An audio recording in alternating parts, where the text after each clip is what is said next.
Bem-vindos de volta, alunos da segunda série do ensino médio, professores, gestores e quem mais estiver aí assistindo a nossa aula. Estamos aqui para mais uma aula de Sociologia. Eu sou a professora Fabiana, vou estar hoje aqui na mediação. E ao meu lado estamos a maravilhosa Jennifer, com esse cabelo apenas maravilhoso. Sucesso absoluto. Boa tarde, pessoal. Obrigada. Estamos aqui todos lindos para começar essa aula. Nós vamos continuar a pensar juntos as questões relativas ao trabalho e ao trabalho na atualidade. A nossa habilidade que nós vamos discutir é identificar as transformações no mundo do trabalho, as mudanças no processo e na organização do trabalho. Então, nós falamos, sobre um conjunto de questões relativas ao trabalho dentro da sua perspectiva da capacidade, enquanto capacidade realizadora dos seres humanos de transformar a natureza, transformar a sociedade e transformar a si mesmo. Então, o princípio que caracteriza os seres humanos é a nossa capacidade de trabalhar. Não um trabalho qualquer, com informações genéticas, mas um trabalho planejado, racionalmente previsto dentro de uma cultura e dentro de um território e história. Então, nós entendemos que o trabalho é diferente do emprego, nós entendemos que o trabalho existe muitas versões dentro da sua perspectiva histórica, e agora nós estamos juntos refletindo sobre essa perspectiva do trabalho dentro, nesse momento que nós vivemos na atualidade. Para isso, eu vou fazer uma pergunta para vocês de sensibilização, que é a seguinte: vocês conhecem alguma ocupação, profissão, que ao longo do século XX deixou de existir? Qual ou quais? Por exemplo, gente, deixou de existir o leiteiro, aquele indivíduo que levava o leite na casa da gente por uma série de transformações tecnológicas. Então, assim, pensem dentro da experiência e dos filmes de vocês. Nós vamos deixar 2 minutos para vocês contarem para a gente quais profissões que existiam no passado, por causa do desenvolvimento das tecnologias, deixou de existir. Vamos lá.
Gente, eu adorei as respostas de vocês. Mas tem umas profissões aqui que vocês colocaram que não existe mais, e eu estou achando que a gente está vendo um universo meio alternativo. Vamos lá ver, então. Entregador de jornal. Realmente, a pessoa que ia entregar todos os dias, muitos jornais já não tem mais. Leiteiro, é uma boa. Engraxate. Engraxate você ainda acha, assim, dependendo do lugar onde você vai, ainda tem alguns engraxates, mas realmente diminuiu muito em relação a antigamente. Datilógrafo, isso é um fato, essa é a maior. Porque tenho certeza que se você perguntar para um parente seu aí em casa, mais velho, sobre datilografia, alguém da sua família fez datilografia em algum momento da vida. Sim. Eu nunca vi assim, alguém de uma família que nunca tenha feito datilografia ou magistério. Isso é um fato. Né? Tem lenhador. Lenhador ainda existe, né? É mais comum em outros países, mas existe. Telefonista não existe mais. Né? Sapateiro. Sapateiro ainda existe. A gente ainda manda o sapato para consertar. Bobo da corte não existe mais. Verdade. Bobo da corte. Isso aí, ó. Isso daí resgatou muito no passado, hein, Jennifer? O moço foi lá, ó, lá atrás. Acendedor de poste realmente não existe mais, que eram aquelas pessoas que todos os dias iam lá e acendiam, né, as lamparinas, os postes da cidade, porque a energia não era elétrica. Tecelão, ator e atriz de radionovela, banquinha de jornal. Banquinha de jornal, dependendo de onde você mora, ainda tem, tá? A gente ainda compra figurinha para álbum em banquinha de jornal. E padeiro de rua, que são aqueles padeiros que levam pão. Em periferia, esse padeiro de rua ainda existe. Existe. Com aquela buzininha de apertar que fica na frente da bicicleta. Porque, né? Exatamente. Algumas profissões, eu acho que acabaram em alguns lugares da cidade, mas em outros elas ali têm uma permanência, né? Sim.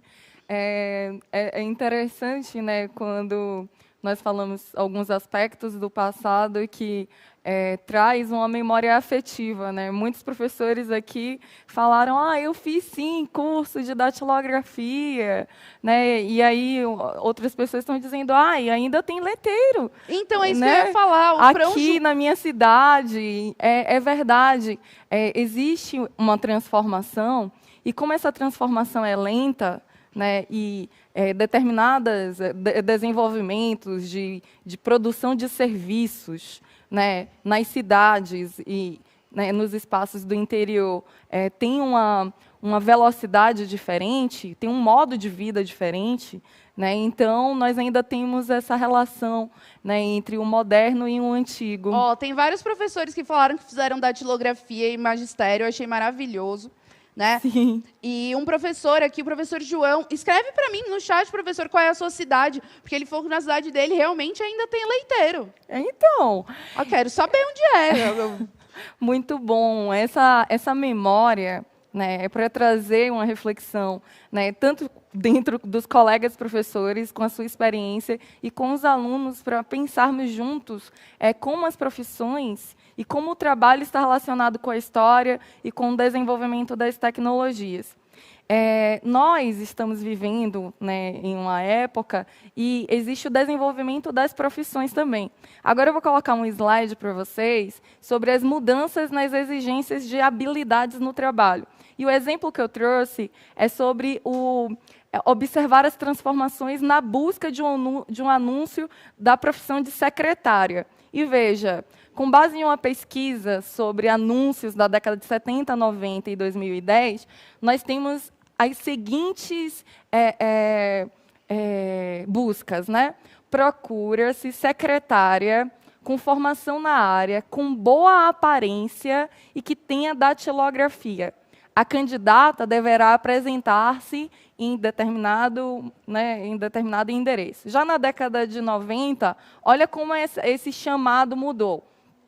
Vaga para secretária que possui as seguintes qualificações: domínio de rotina de escritório, pleno domínio da datilografia em máquina eletrônica, experiências em organização de arquivos, desejado que possua dinamismo, habilidade com o público, apresentar-se no seguinte endereço. Já em 2010, procura-se secretária com experiência de 5 anos na área, com domínio de Excel, Photoshop, rotinas de administração financeira, necessita possuir fluência verbal, autonomia de redação de texto, em geral, boa comunicação, autonomia para organizar processos de trabalho, bom relacionamento em grupo e que seja fluente em inglês.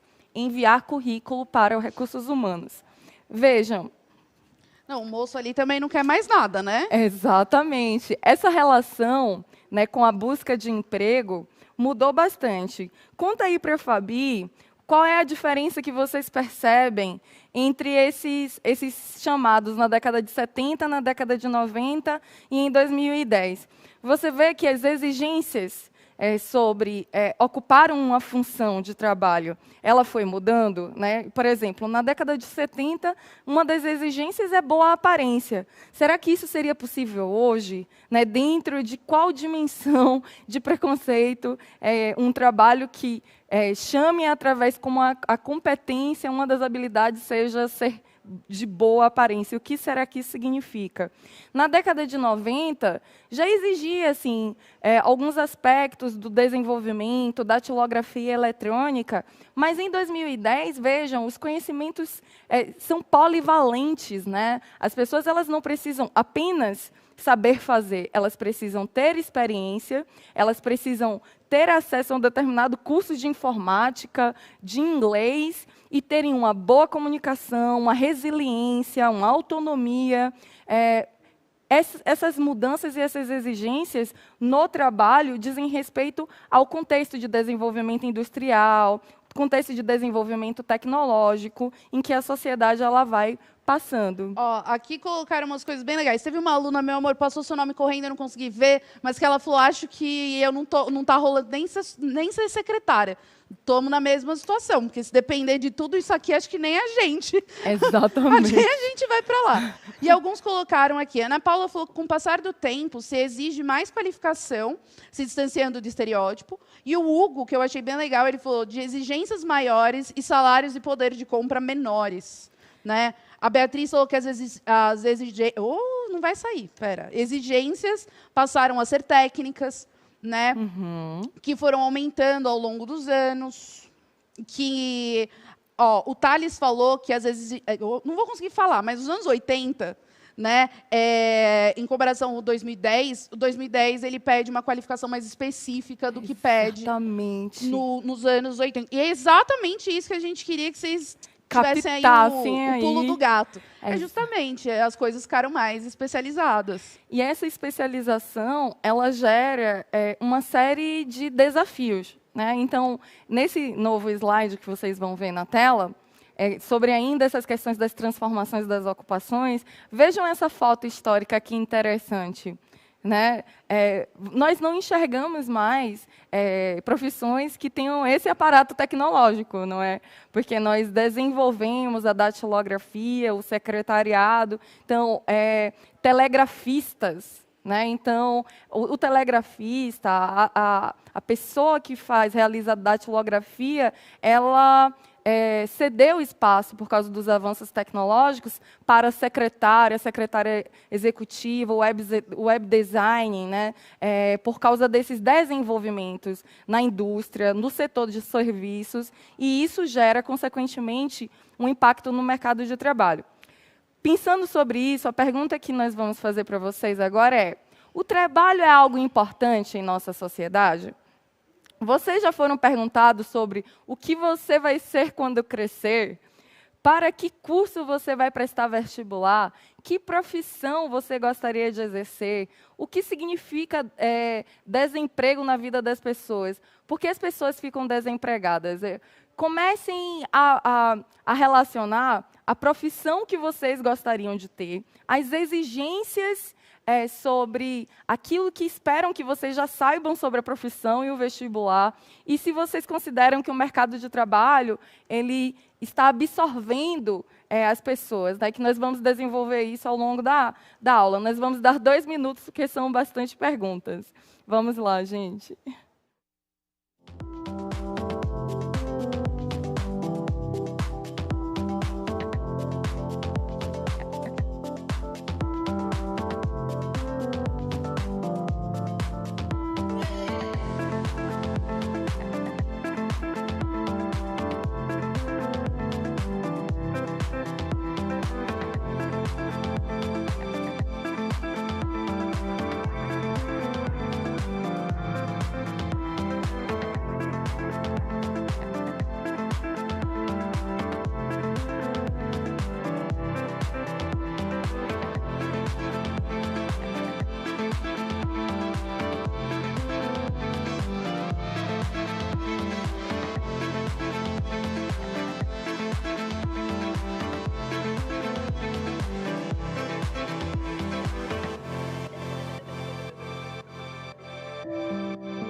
Gente, adorei aqui. Muitos de vocês já estavam até colocando aí seus sonhos para o futuro, né?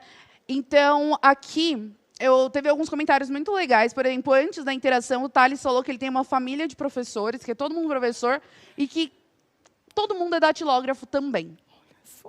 Família topíssima, olha. Todo mundo professor e datilógrafo. A maioria de vocês escreveu que sim, que muito, né? Que é uma pergunta bem recorrente. E saibam que é uma pergunta recorrente há muitas gerações, porque assim, eu já sofri essas perguntas durante muitos anos. Tenho certeza que a Jennifer também. Sim. E que todo o pessoal aqui, ó, que está atrás ali da produção, em algum momento já ouviu isso durante a vida. Sim. Né? Aí, uma aluna falou assim, nossa, já está com ansiedade. E é verdade. É verdade. Né? Hoje, cada vez mais, a gente tem essa exigência de definir o nosso futuro cada vez mais cedo. Né? A Ana Luísa falou que sempre perguntam e ela não sabe responder. Né? Uma aluna fez uma relação muito legal, que ela falou que ela quer ser obstetra e que antigamente existiam parteiras e que foram substituídas pela obstetrícia. Genial a sua ligação, justamente, né? Foi uma especialização, se tornou mais técnico, né? E aí virou, né, obstetrícia. A professora Kátia, eu acho que fez uma resposta bem legal, que dá para a gente linkar com a nossa aula da semana passada de alienação. Porque ela falou que as pessoas hoje acabam nos julgando pelo trabalho que temos. Exatamente. Né? O nosso valor é vinculado ao nosso trabalho, né? O nosso emprego ou trabalho. É variável. Isso é muito importante, porque nós estamos refletindo e vendo como o trabalho ele é central na nossa vida. Né? Teve um professor que também falou, o trabalho é fundamental para a nossa sobrevivência. Né? E mais do que a nossa sobrevivência, né? Porque nós precisamos do trabalho para termos dinheiro e termos condição de colocar comida dentro de casa e sobrevivermos, nós e toda a nossa família. Nós precisamos fazer escolhas muito difíceis, que é escolher uma profissão e buscar especialização. Né? E, para isso, nós temos muitas exigências, como vocês também estavam colocando, que os jovens, né, eles são exigidos experiência, mas como ter experiência se ainda estão entrando para o mercado de trabalho. Né? Então, refletir sobre essa dimensão de como o trabalho é central na nossa vida. Teve uma professora que também colocou o trabalho ele é central para a construção da nossa identidade. Né? Então, quando vocês colocam, eu quero ser professora, eu quero ser médico, advogado, psicólogo, piloto de Fórmula 1, né? Quero fazer obstetrícia, todos esses elementos são muito exigentes, né, para nós termos uma profissão e conseguirmos entrar no mercado de trabalho, é muito exigente de todo jovem e dos adultos também. Né? E como nós temos um cenário de desemprego mundial e até uma taxa assim, de 4%, ela é considerada compreensível, natural dentro das sociedades, dentro da economia. Mas, muito mais do que isso, gera um desespero social, trabalhos informais e precarizações, que nós também vamos discutir. Mas é só para refletirmos, né, sobre essa dimensão. E nesse slide que vocês vão ver aí agora, sobre as transformações do mercado de trabalho, nós estamos dizendo que, devido às taxas de desemprego, muitas pessoas têm dificuldades no mercado de trabalho, e é justamente isso que estamos discutindo no chat também. Os jovens são uma grande parcela da população que sofre com o desemprego, especialmente no primeiro emprego. A cada dia aumenta os requisitos. Lembra lá, né, da busca de vagas na década de 60, 70, 90 e 2010? Tem muitos requisitos para conseguir emprego. Né? Precisa ter um ensino médio completo, precisa ter experiência, precisa ter formação acadêmica ou técnica. Então, muitas pessoas precisam de muitos requisitos para entrar no trabalho e acabam entrando no mercado informal, porque não conseguem empregos formais. Né? E isso acontece ao longo da história. Então, compreender as questões relativas ao trabalho, ao emprego, ao desemprego e as reestruturações produtivas que nos levam, né, a estarmos hoje onde nós estamos, dentro do cenário do que nós desejamos ser. Porque muitas vezes a gente escolhe a nossa profissão tendo em vista o salário que essa profissão ela pode oferecer ou não.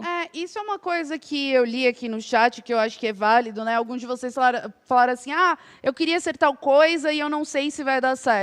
Sim. Ninguém sabe. né? Uma coisa que eu falava muito para os meus alunos era que eles iam falando, né? Ah, porque medicina dá dinheiro, porque ser advogado dá dinheiro, porque ser engenheiro dá dinheiro. E aí eu sempre comentava que, assim, existem engenheiros muito ricos, mas também existem engenheiros muito pobres. Existem advogados que estão milionários e existem advogados que estão ali sobrevivendo ali todos os dias tentando pagar as contas. Então não existe uma fórmula mágica, né, de dizer não vai naquele lugar. Porque, querendo ou não, é algo que você vai fazer pelo resto da vida, então tem que ser algo que você goste. E uma coisa que eu acho importante reforçar, eu acho que saindo um pouco da aula, mais assim, uma sessão de terapia, é que nada te impede de, ao longo da sua vida, você também mudar de profissão. Né? Não significa que na sua primeira faculdade, se às vezes você se descobrir em outra coisa ao longo da sua vida, você também não possa fazer essa mudança. Então, às vezes fica muito focado, não, você tem que descobrir o que você quer e vai ser isso para sempre, está fechado. E não é fechado, é uma ilusão que criam que tudo está fechado. Nada te impede de descobrir uma profissão nova, de descobrir... Fazer né, uma nova faculdade e... outros interesses, né, ao longo da sua vida. Eu estava vendo um programa que falava, né, por exemplo, o Mick Jagger largou a faculdade de contabilidade e finanças para ser músico. E tá aí, ó, milionário, ganhando todo o dinheiro do mundo. Então, não existe uma resposta pronta. Nós precisamos ter espaço dentro da nossa sociedade, dentro das escolas e na educação, para discutirmos o trabalho e o trabalho relacionado também que é possível fazer algo que você goste. Eu adoro ser professora. Eu sempre sonhei em ser professora. E quando eu escolhi Ciências Sociais, eu acreditava que seria um bom lugar, porque a educação ela é transformadora.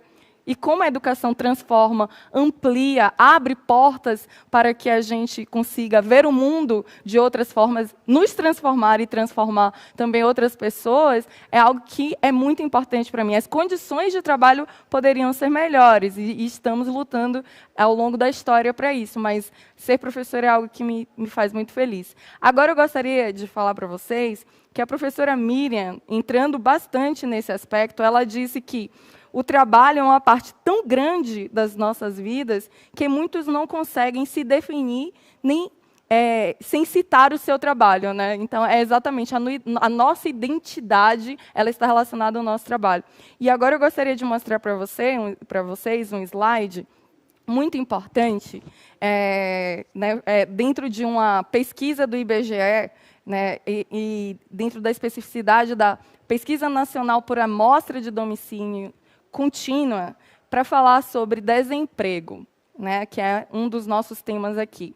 Então, no segundo trimestre deste ano, nós tivemos a taxa de 12,8 milhões de pessoas desempregadas, né, na base de 11,8%. Já de pessoas desalentadas, foi 5,7 milhões de pessoas. E pessoas de subutilização, trabalhadores em subutilização, 29,1%. Agora, o que são os trabalhadores desalentados e subutilizados? O que está aí dentro dessa estatística? Os subutilizados são aqueles que estão em trabalhos informais e que trabalham uma quantidade de horas, mas têm mais tempo livre para trabalhar mais, mas não conseguem emprego.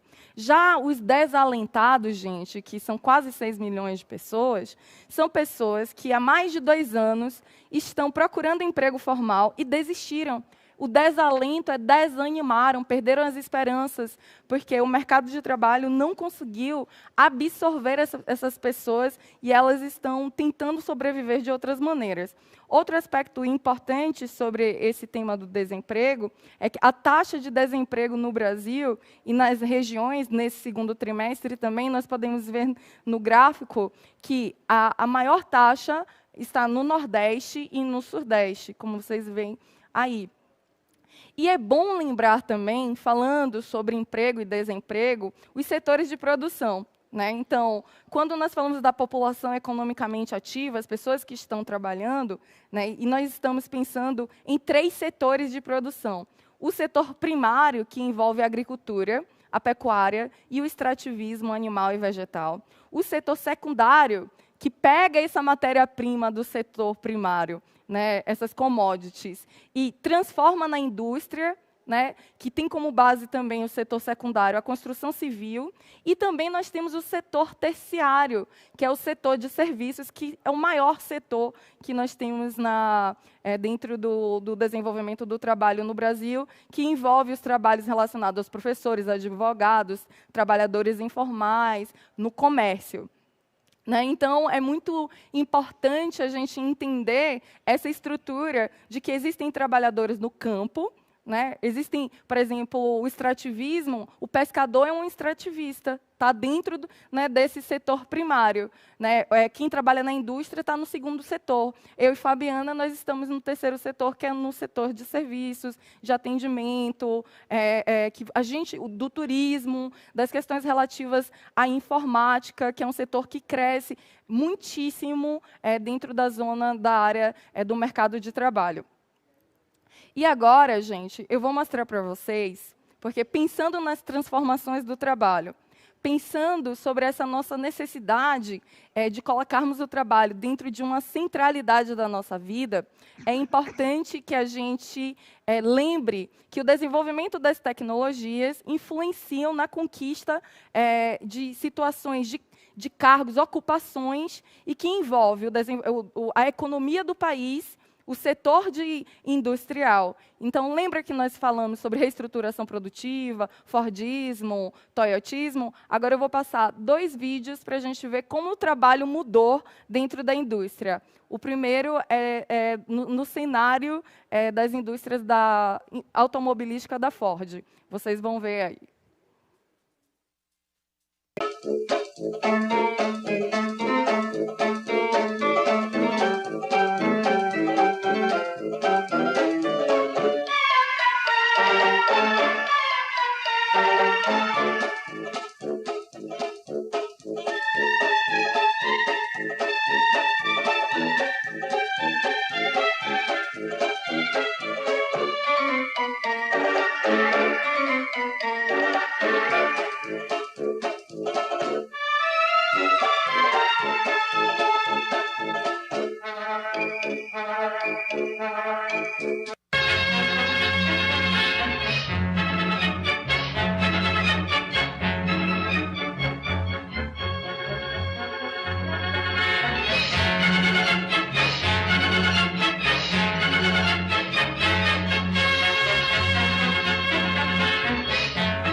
Gente, vocês fizeram uma relação que é uma relação fantástica, porque vocês falaram, olha, essa esteira de produção parece o filme de Charlie Chaplin, Tempos Modernos. Essa é a perspectiva mesmo. Vocês viram como é um trabalho repetitivo, como é um trabalho dentro de uma esteira automática de produção, em que cada um está fazendo uma peça do carro? Agora nós vamos ver como esse cenário de produção mudou e se tornou profundamente dentro daquela perspectiva do toyotismo, das inovações tecnológicas e do desenvolvimento das máquinas e de uma menor participação dos trabalhadores humanos. Antes do vídeo, só um detalhe. O André falou que essa linha de produção parece muito mais complicada do que a linha de produção atual. Vamos fazer essa comparação. Por isso que eu achei, pensa Já aí. ficamos com essa provocação do André.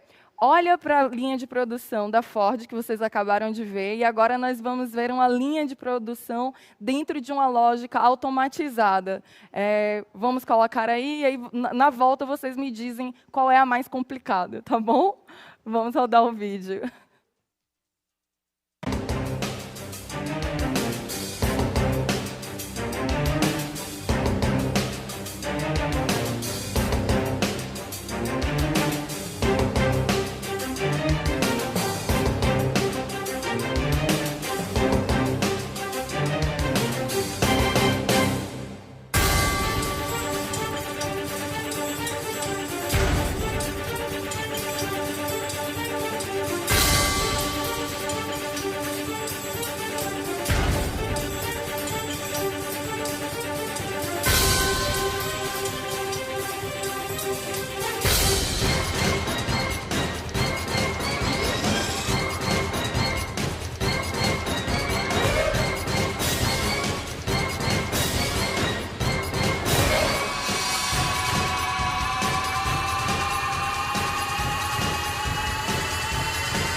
Pronto. Pessoal, vocês viram a diferença e fizeram vários comentários extremamente importantes mesmo.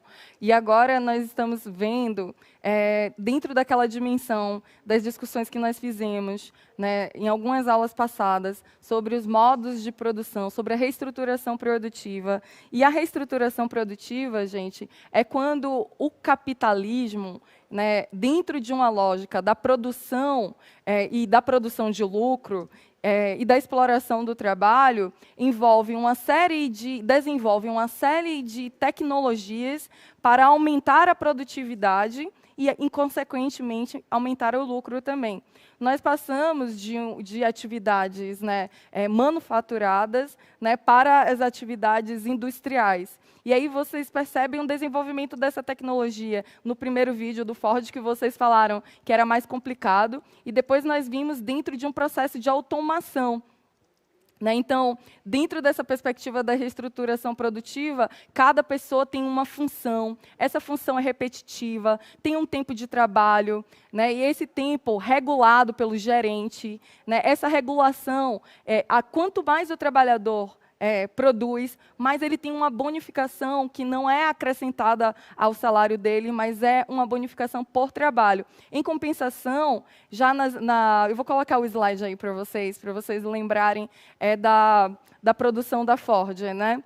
Então, o Fordismo buscava baratear o produto, aumentar a produtividade e aumentar o máximo, né? Tinha uma produção de massa, linha de montagem, um trabalho especializado e repetitivo, né? Já o Toyotismo, que entra dentro dessa tecnologia, né? Essas tecnologias mais robotizadas e automatizadas, né? Como vocês viram com as grandes máquinas, o trabalhador precisa ser polivalente, o estoque é mínimo, tem uma maior diversificação, tem o tempo, né? O tempo muda, o controle de qualidade. E eu gostaria de fazer uma pergunta para vocês, e eu vou deixar 30 segundos, porque a aula está super interessante, temos muitas coisas. Você conhece mais pessoas empregadas ou desempregadas, em trabalhos formais ou em trabalhos informais? Quais trabalhos elas exercem? Em 30 segundos nós voltamos.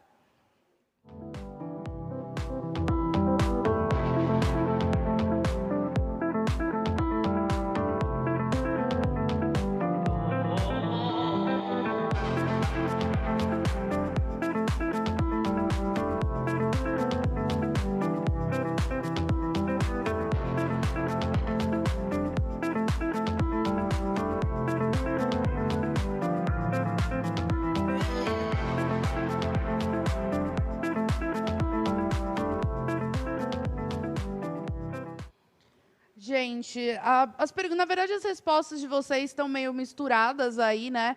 Então, tem uma boa parte que falou aí sobre pessoas empregadas em trabalhos formais, pessoas empregadas em trabalhos informais. Alguns desses trabalhos formais, que eles colocaram são autônomos, né? Não são prestadores de serviços, são autônomos.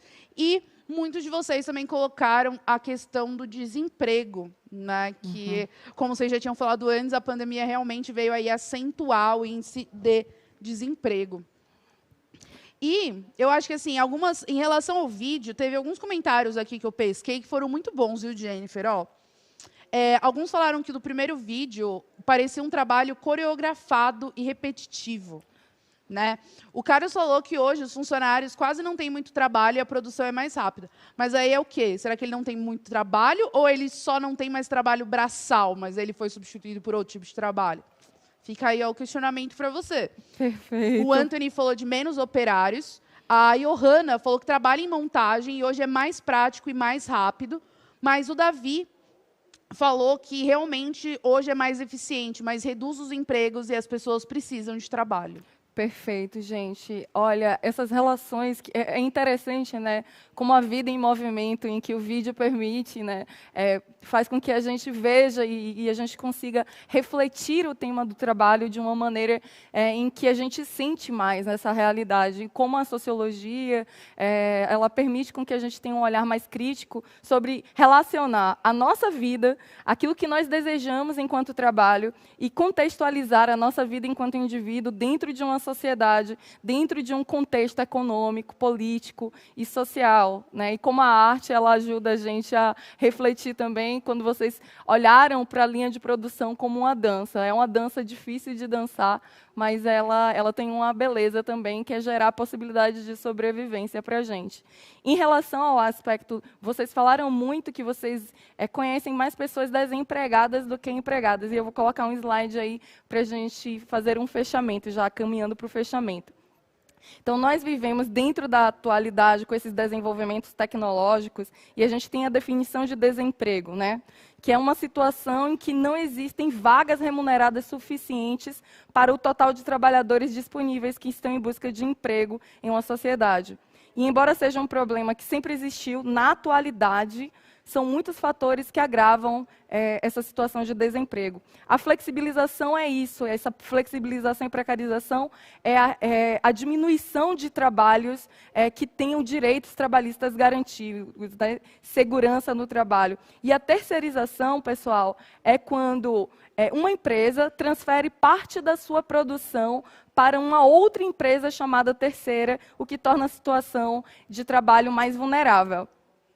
A participação de vocês está incrível, vocês estão fazendo uma série de comentários e tornando a aula mais rica ainda. E nós temos esse desafio, né, de pensarmos juntos a nossa vida, o nosso trabalho, e como a educação ajuda a gente a pensar que terminar o ensino médio, fazer um curso, nos especializarmos, entendermos o contexto social em que nós vivemos, o mundo do trabalho, nos ajuda a termos uma maior esperança e maiores oportunidades, né? Para que tenhamos menos desalentados dentro da nossa sociedade e mais pessoas autônomas com seus trabalhos, felizes e sobrevivendo com dignidade, não é, Fabi? Exatamente. A gente tem que entender aí que os processos de trabalho mudam, né, cada vez mais, e a gente acaba tendo que se adaptar a todos eles. Exatamente, gente. Muito obrigada pela participação de vocês. Foi muito linda.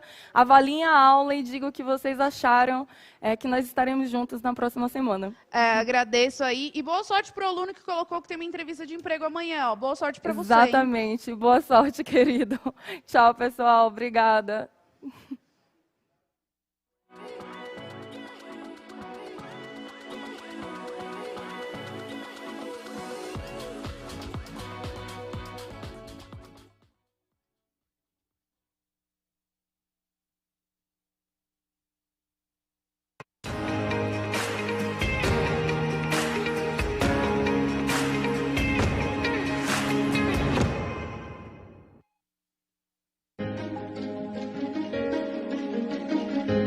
A escola pode estar distante, mas as aulas não.